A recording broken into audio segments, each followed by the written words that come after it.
our hands together and welcome Andrew and Phillip.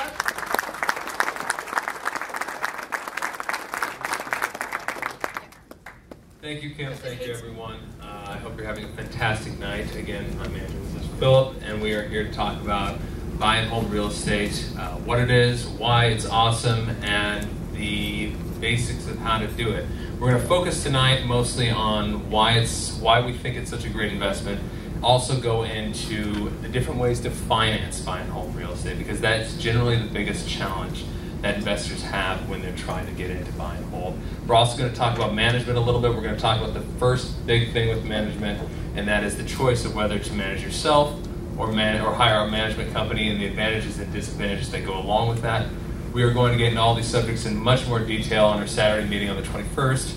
We're going to go into acquisition and rehab as well, and our father will be here, and he knows even more than we do. So, anyways, to illustrate the point of why we think buy and hold real estate is so powerful, I'll tell you a little story. This right here is a house in Portland, Oregon.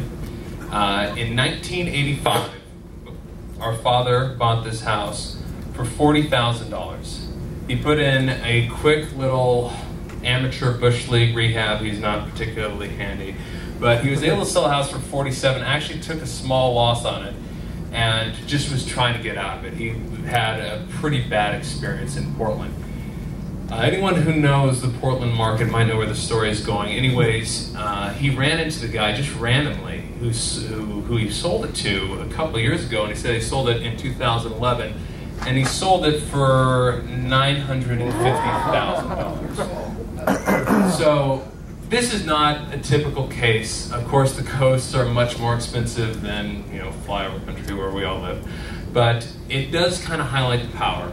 This one house, if you had bought this one house in 1985, you'd basically be a millionaire if you'd held on to it. Our dad did not, but he did do the right thing when he moved to Eugene, Oregon, which he did in 1989. He started Stewardship Properties. We're not Stewardship Investments for kind of technical reasons, but we are, and then he focused on buy and hold around the University of Oregon. Are there any Ohio State fans in the audience right now? You can leave. Anyways, no. At that point, later on, I ended up joining. I joined in 2005 after going to the University of Oregon. At that time, we got to fix and flip because the market had gotten so bid up that it was basically too expensive to continue to cash flow. We got pretty tired of that. The market changed, as you might, first it crashed and then it changed again. And we decided that we'd come back out to our roots. Our father's actually from Wichita, and so our mother's from Emporia.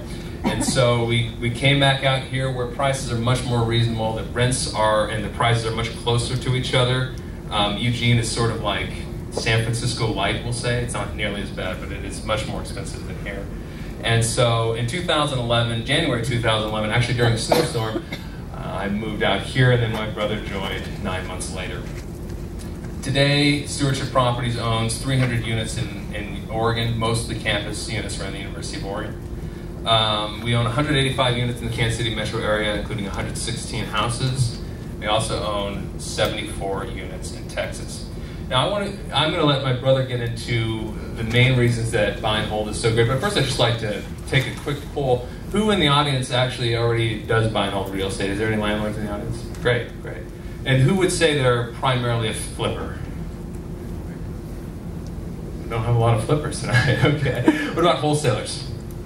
Some wholesalers and I guess other notes, other. Okay. Well, it looks like we have a lot of people who are already buy and hold. Hopefully, we can add something to that. I'll let my brother Phillip get started here. Basically, it's an acronym of why real estate is so powerful. Buy and hold, and that's I.D.E.A.L. And I'll let him go over that in detail. Okay, so we consider buy and hold investing to be an ideal investment. It's not a perfect investment, and yes, I.D.E.A.L is a pretty silly acronym, but it works pretty well for our purposes. So what does it stand for? The first I is for income. I'll go over these quickly so you understand what they are, and then I'll go over them a little bit more in detail. I is income. It's basically cash flow in your pocket. $100, $200, $300 a month in your pocket, $1,000 a month in your pocket. It's not just free money. You do have to work for it, but it's not like working a 40 hours a week job. You definitely have the leisure of having money just coming in and working for you and having that money come into your pocket every month. The second one is depreciation. So what is depreciation? Depreciation is pretty simple. It's the US government saying, we really like real estate investors, we're going to give you a tax benefit. I'll go over that in a little bit. E is equity. So over time, you get a mortgage on a property, you pay down that mortgage with your mortgage payment, and that builds up over time, and it's a huge advantage. I'll get into that in a little bit more. Appreciation is A. Now, a thing with appreciation, if you buy just because of the appreciation benefit, you're not really, in my mind, a real estate investor, you're a real estate speculator. And a lot of people make a lot of money speculating in real estate, but it's also a really good way to lose money in real estate. So never buy with your only goal being appreciation, because you never know exactly what's going to happen. In general, though, over time, real estate does appreciate in the United States, and it has for a very long time. And the story my brother told about that house in Portland, that was due to appreciation. So it is very powerful. It is a huge benefit you get with buy and hold real estate, but don't buy just because of the appreciation potential. And the last one is leverage. What is leverage? Leverage is basically being able to exert a large amount of force with not as much effort and be able to move much more. So I'll go over these in a little bit more detail. So income. Everybody loves income. Everybody has to work for income. Everybody needs income. And what is income? It's pretty simple. This is income. Cash. Money in your pocket every month. So you get a house. If you flip it, you don't have the house anymore. If you wholesale it, you never had the house. If you buy and hold the real estate investment, you still own it, and you rent it out to a resident, obviously. Now the rent, maybe they rent it for $1,000. All your expenses are, averaged out over a month, $800 a month. That's $200 extra you get every single month that goes into your pocket. Yes, you have to manage the property, or you have to manage your property manager, one of the two. So it's not no work, no hassle, but it can be very hassle-light income into your pocket every month that just really benefit. Depreciation. So what is the benefit of depreciation? Well, it's Uncle Sam. Uncle Sam said, I really like real estate investors. I want people to invest in real estate. So if you take your investment, you get to count some of that investment off of your taxes. How does it work? So if you have a house that's worth $100,000, every year you get to depreciate 1/27 and a half. I don't know why they picked this number. They decided to make it difficult for us. So 1 divided by 27 and a half of $100,000 is about $3,600. You basically get to pretend you never made that money that year. So if your income taxes are going to be off of $50,000 of money you made at your job, you really only have to pay $47,600 in income off of your income tax. So you get that benefit. Maybe it doesn't seem that big, but you get to do that for 27 and a half years. You don't have to pay that extra income tax. And taxes are going to be the biggest expense you're probably going to have in your lifetime. I've often heard you work from January till May for the government.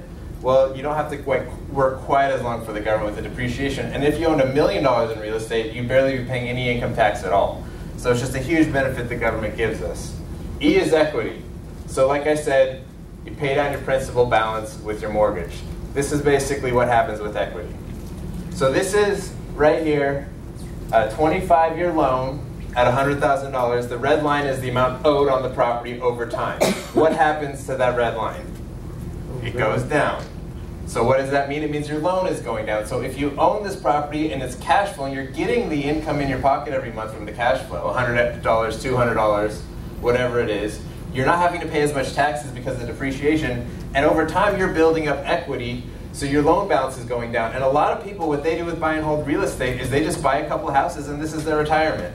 They pay down the equity. Eventually, they don't have a loan on it anymore. Their cash flow goes up because they don't have to pay their mortgage.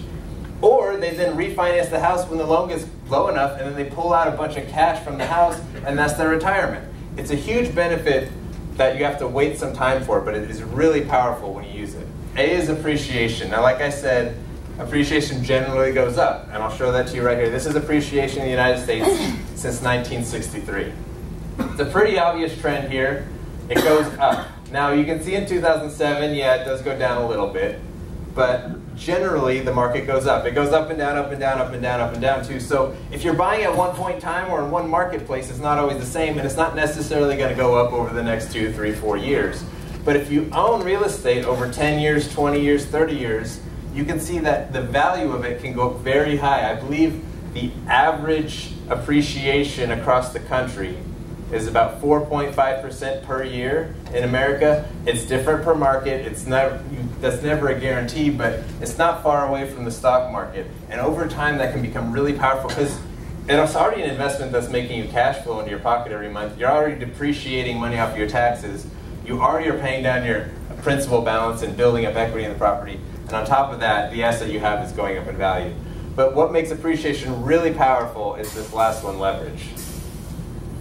So what is leverage? Leverage is being able to lift a lot without as much energy. Or in financial terms, use less money and have more of an impact. Let's say you invested in the stock market. Let's say you put $25,000 into the stock market. And let's say that your stocks go up 5%. Okay, you made a decent return that year. Not great, but that's a decent return. No one's going to be super unhappy with 5%. You made about $1,200 in that case. Okay, well, let's say you bought a house with that $25,000.